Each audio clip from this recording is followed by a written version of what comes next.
Isang 18 anyos na binata ang nasawi matapos nasaksakin alas 12:30 ng tanghali kahapon, April 22. Kinilala ang biktima na si alias Justin at residente ng Barangay Concepcion Pequeña, Naga City. Ayon sa Naga City Police Office, matagal nang mahindi pagkakaunawa ng biktima at ang mga sospek na nagresulta sa isang mainit na kumprontasyon na nauwi sa pananaksa. Tinamaan ang biktima sa dibdib na agad niyang ikinamatay. Tatlong minor de edad 14, 15 at 16 ang agad na tumakas matapos ang insidente. Dalawa sa kanila ang nahuli agad, habang ang isa pa ay kusang isinuko ng kanyang pamilya. Kasalukuyang nasa Naga Youth Center ang tatlo. Pag-abot po kami yung sa rescue team ng CBRRMO, ayon base na din sa statement ng responding officer, main na daw po ining pulso. So, although di kita makapag-declare na ang karong tao na disease, pwede taman dahil main na ning signs of life, iniyo na-declare na pong gadan kang naidara sa ospital. So, ang po kay iniyo, pronouncement na i-pronounce siyang disease si physician, pero doon pa lang sa pinangyarihan kang krimen, hindi po masasabi na may buhay.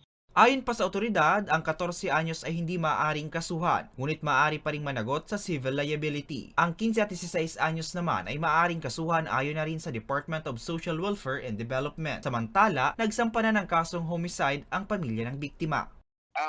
Hindi po ngunyan, lalo na bakasyon, mayong klase ang sa mga estudyante, lalo na dahil ang oras nila, sa tuwi lang pong maipayo na dahil nang ganun mag-engage sa mga illegal na activity.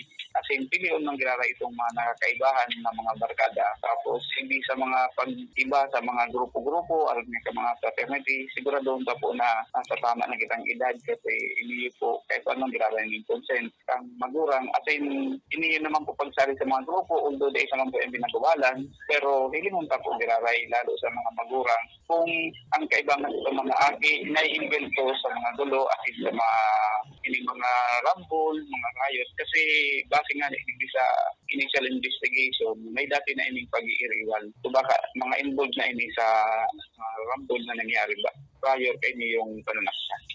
Nananawagan naman ang mga otoridad sa publiko, lalo na sa mga magulang, na maging mapagmatyag sa mga kasama ng kanilang mga anak upang maiwasan ang ganitong uri ng insidente. Para sa mga balitang Tatak Bicol, Hercules Barbacena.